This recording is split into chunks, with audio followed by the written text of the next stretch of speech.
Good evening. Our top story tonight, the J.J. McCarthy hype train is getting out of control. NFL insiders are reporting that McCarthy is a middle to late first round pick at worst. And Benjamin Albright tweets he could even be drafted above Drake May and or Jaden Daniels in the upcoming NFL draft. Dynasty analysts are even hitting the Twitterverse and saying that he is their QB1 in this draft class. I will give my thoughts on J.J. McCarthy, as well as updates on the latest on Jimmy Garoppolo, Chris Jones, and more NFL players, all starting now on Player Profiler today.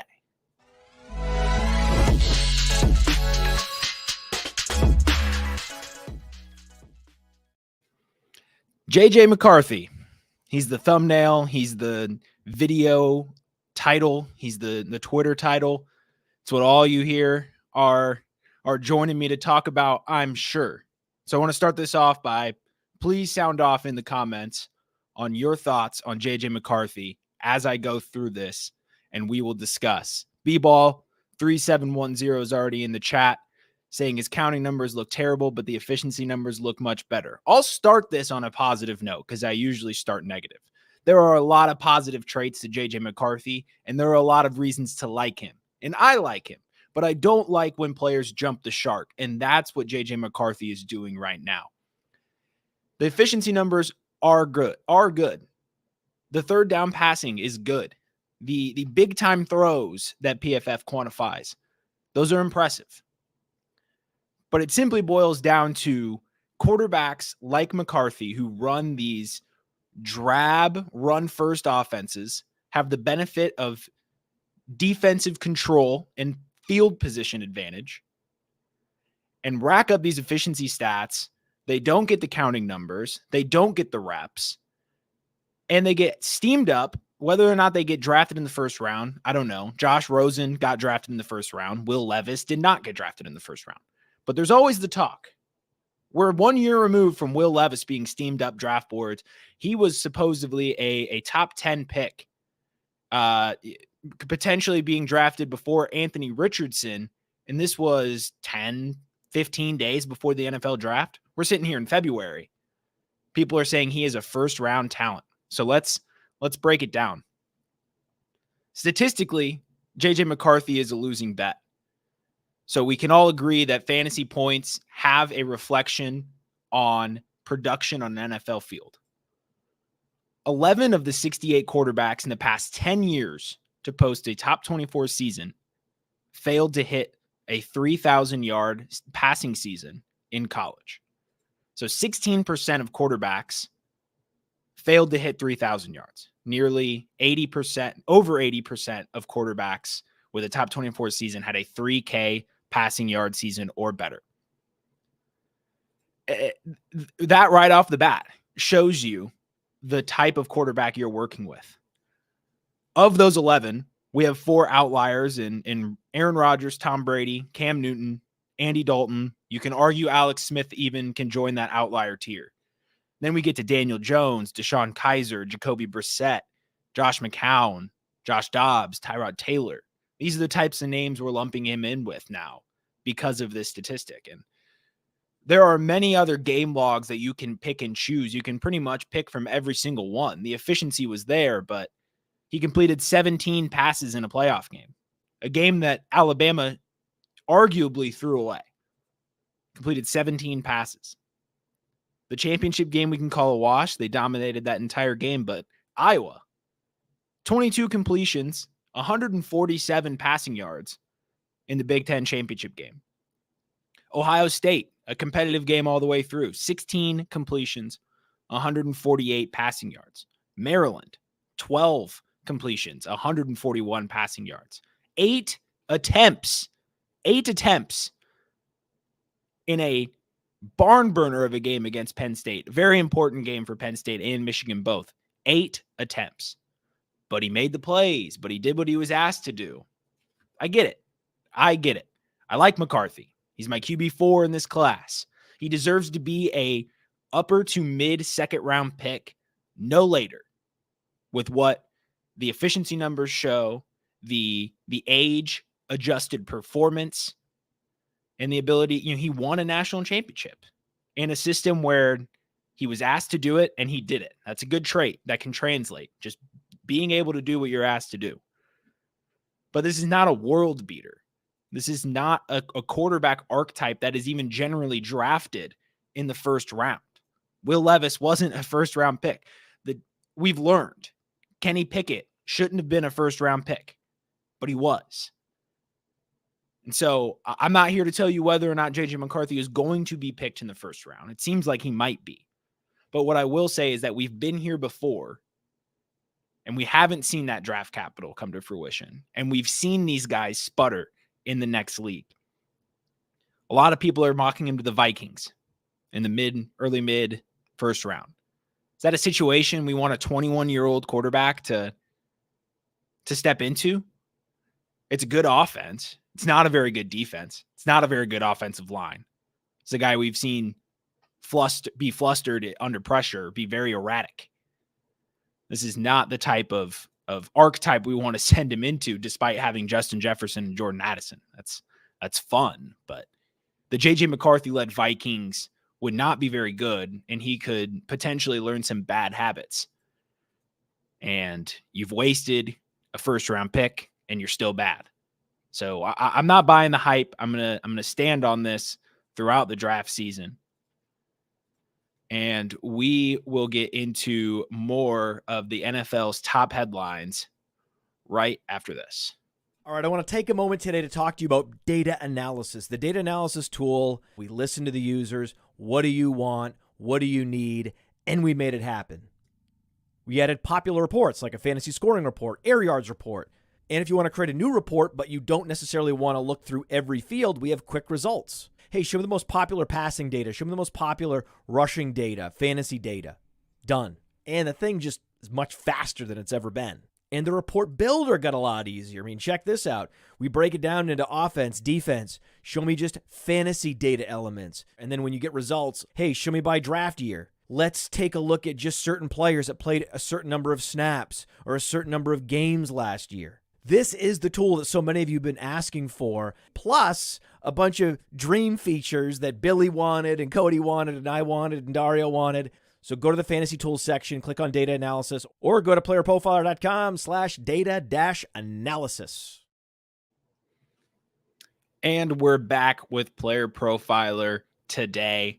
Go check out the data analysis tool. It truly is one of the best in the business, if not, dare I say, the best in the business. Go check it out. Our next story revolves around just one handsome man. This is the top story on the Player Profiler news desk. Shout out to Bradley Stalder for the incredible job he has built this into. Go check it out at playerprofiler.com/news. And you can find this story along with many others by the news desk team. But Jimmy Garoppolo, he fumbled a pretty large bag. If you have not seen this report, it's a couple of days old now, but Jimmy Garoppolo is being served with a 2-game suspension for violating the league's substance abuse policy, taking performance-enhancing drugs. Now, there's so many funny things about this, but probably the funniest is that the $11 million in Jimmy Garoppolo's contract that was this close to becoming guaranteed and being owed to him by the team is now void. He fumbled an $11 million bag, and not only that, the Raiders are expected to release Jimmy Garoppolo, and this is just by far the best thing that has happened to the Raiders organization in a while. Jimmy Garoppolo was a hindrance to that roster. He was not providing any value. He didn't start over Aiden O'Connell. This new organization came in, said, we're done with you, Jimmy. We don't need you. But they owed him $11 million that they couldn't just get rid of. And then he failed a drug test and threw it all away. And the Raiders were handed an opportunity to cut him from the roster. So Jimmy Garoppolo in the coming days now will become a free agent. And now he hits the name of a pretty lackluster free agent quarterback class. Not a lot of significant openings, but this does open the door for potentially Atlanta or Pittsburgh to come in and get their supposed starter for next year. Wouldn't be a glorious signing, in my opinion, wouldn't be a good one. But we've seen Jimmy Garoppolo run an efficient system. We've seen him get to the Super Bowl. We've seen him almost win a Super Bowl. So there's going to be that mindset in organizations that maybe he still has it. So Jimmy Garoppolo is going to hit free agency. It's going to be interesting to see what the chatter is like on him. Now, on the Raiders side, offensive coordinator Luke Getsy was reportedly excited to work with Aiden O'Connell. Not buying into that a lot. What else is the new OC going to say? He's obviously going to commend the 4th or 5th round pick. I'm forgetting at the moment, Aiden O'Connell, for what he was able to do last season. But with this quarterback draft class, it's hard to imagine the Raiders don't make a play for somebody. Bo Nix and Michael Penix Jr. are both going to be affordable in terms of likely not being first-round quarterbacks. And they are both far and away better than Aiden O'Connell, despite my Purdue bias. So look for the Raiders to draft a quarterback. I would not be surprised if they made plays for Bo Nix or even Michael Penix Jr. I think both of those check a lot of boxes for the Raiders, who were surprisingly competitive in a lot of games. They have a defense that can hold its own. They have an offense that has pieces, but they are severely lacking in the quarterback department. So getting a cheap quarterback, freeing up $11 million, these are all good things for the Raiders. So under Antonio Pierce, good things are starting to happen there in Las Vegas. And speaking of good things for teams, the rich getting richer, the Kansas City Chiefs have picked up their team option on defensive tackle Chris Jones' contract, and they now retain the right to franchise tag the star defensive lineman. So Chris Jones, who is a pivotal piece to Steve Spagnuolo's defense, he is now likely going to be retained as a Chief. I know no one's surprised here, but these are the biggest news movements that are happening right now. As we know, this is a little bit of a slow time for football content, which is why we're talking about J.J. McCarthy so much in February. But Chris Jones is going to remain a Chief. I feel like he's still not getting enough credit for how important he was to this Chiefs Super Bowl run. We saw it in the Bills game. Josh Allen has a receiver wide open in the end zone. He misses him by a mile because who's in his face? Chris Jones. We see Brock Purdy, wide open player. He misses the throw by a mile. Why? Because Chris Jones was in his face in 2 seconds flat. He made 2 of the biggest plays for this Chiefs team all season. And when you look at his stats in comparison to defensive tackles, because these stats can get skewed towards edge rushers and linebackers, those who are schemed to the quarterback more often, schemed to the play even more often. Chris Jones, second among defensive tackles in sacks with 10.5. Third among defensive tackles in tackles for loss, and first among defensive tackles in QB pressures. Those were just the stats I decided to check into. Hurries, he's up there. Total tackles, he's up there. Chris Jones is an absolute force. And with how young this Kansas City Chiefs defense is, they can afford the $19.5 million that this franchise tag is going to be. Although they are reportedly working out a long-term deal with Chris Jones, I would expect that to get done. The Kansas City Chiefs are in a situation where they have some cap room, but signing Chris Jones to a long-term deal is actually going to be easier on the cap books if they defer some money out and we avoid a $19.5 million cap hit when they're in the middle of the run. If they sign him to a 3 or 4 year deal, defer that cash to years 3 or 4, convert a lot of it to a signing bonus, and suddenly he's at a $5 to $6 million cap hit for the first couple of years. So I wouldn't be surprised when a long-term contract gets signed there. He's the defensive MVP alongside maybe L'Jarius Sneed or Trent McDuffie, who are both incredible. But the Kansas City Chiefs remain one of the smartest organizations in football. We see these offenses, the Bills, they didn't learn. The Bengals aren't learning. These teams aren't learning from what Kansas City is doing. And these are the elements that the New England Patriots were so good at for so long that built that dynasty. And the only team that truly caught on was the Kansas City Chiefs. They now have, an above average defense. You could say, this year, I believe the metrics would show that they were an elite defense, but it's young. It's very young. They have a quarterback on a large contract, but they've surrounded him with the right pieces. Maybe not the best pieces, but enough of the right pieces. And these were the elements that forward-thinking front offices have been good at that have won Super Bowls. The Eagles were able to pull this off. The Seahawks were able to pull this off, except they weren't as young on defense. They were just lethal, but they were young on offense. So these were the things that front offices who have come away with championships have gotten right. This is something that the Kansas City Chiefs continue to get right. Something the 49ers did right, but Kyle Shanahan just can't understand the rules. The 49ers, one of the worst bag fumbles we've seen. And every bit of content that's come out on the San Francisco 49ers since the Super Bowl loss has been more and more and more incriminating. We start with the team not knowing the overtime rules. All right, I'm not going to get too far into that. And we've talked our ears off about that, but now the mic'd up footage comes out.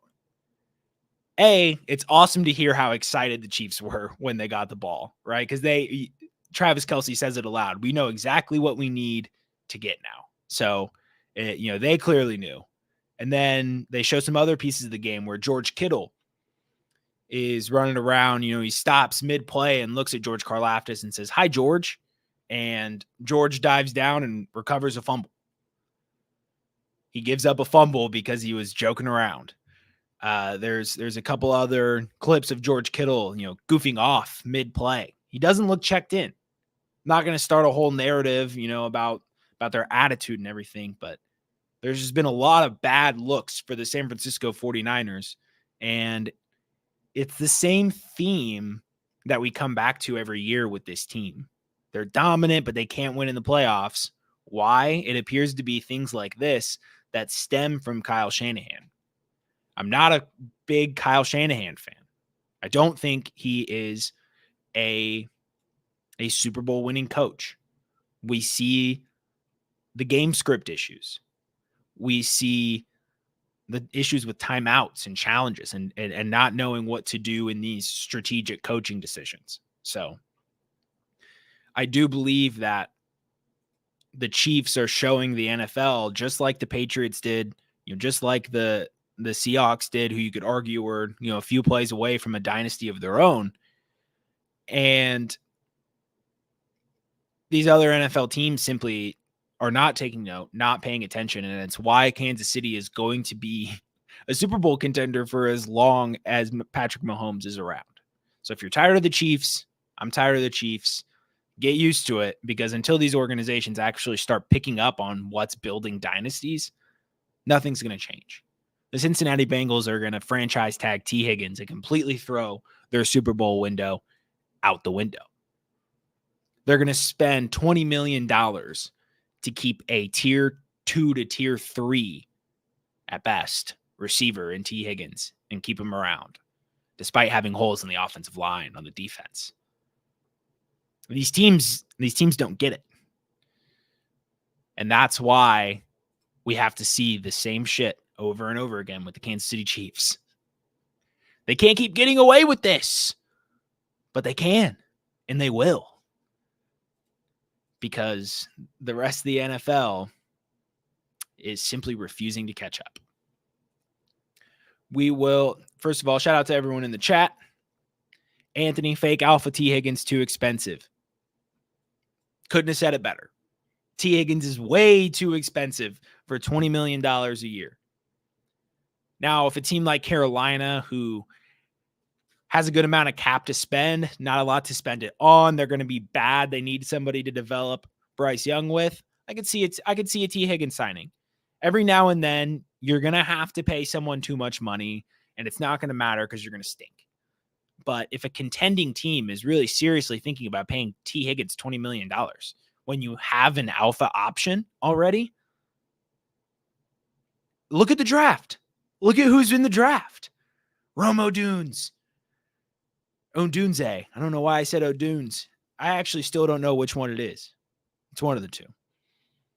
Troy Franklin. Hell, Brian Thomas Jr. Roman Wilson. Xavier Worthy, Adonai Mitchell. There are so many talented receivers in this draft. Why are you paying one $20 million to be your plan B? It doesn't make any sense. It's why the Cincinnati Bengals are going to struggle to win a Super Bowl with Joe Burrow. They could go down as being one of the biggest wasted talents in the league in his tenure with Cincinnati if they continue to happen to do this. Odunze, LOL. Hey, I don't know.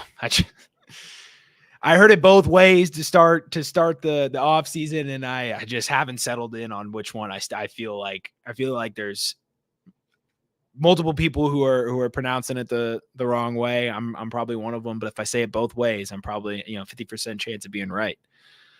So we will finish out the show talking about a few more news bullet points. So Russell Wilson, there was a lot of weird drama with his contract going on mid-season. They wanted him to take a discount. The GM then said, no, I didn't say that. Wanted to take a discount. There was a lot of drama going on in Denver. It appeared that Russell Wilson would not remain a Bronco. And now we're seeing news that suggests that Russell Wilson may be brought back to the team. I haven't done my digging, but my basic contract sense tells me it's mostly money related. They would have a lot of dead cap should they get rid of Russell Wilson and outright cut him.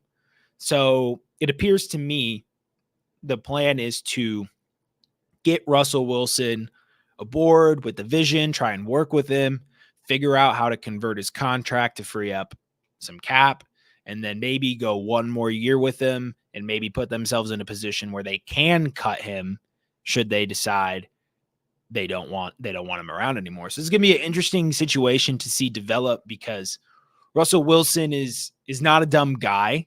So if there's any sense of trying to do these contract negotiations in a selfish way just to benefit the Broncos and put them in a team friendlier position, I don't think Russell Wilson's necessarily going to be aboard for that unless there's some sort of incentive upon contract re-signing or contract, whatever they call it. When they change his contract, there might be some incentive, monetary incentive. Things are looking like they're on the mend in Denver, but I have a feeling that things are about to spiral. There's the water's boiling, and we're going to see, we've put the frog in there, and we're going to see if it jumps out or if it stays in there and boils. You know what I mean? Russell Wilson is probably going to be the starter for the Denver Broncos, but after that, if we see the same Broncos team we saw last year, I think this team is going to maybe try and trade Russell Wilson, try and cut Russell Wilson. Needless to say, it's very clear that neither party necessarily wants to be in this relationship, but they have to be in this relationship. So we've all seen a couple that kind of didn't want to be together, but felt like they had to be together. Those breakups never end well. It's always ugly, but it's always entertaining. So I'm sure we will be entertained by what follows in this Broncos saga. On to some lighter news. Anthony Richardson has been cleared to throw recently, and he is now reportedly 6 to 8 weeks ahead of recovery in his shoulder surgery.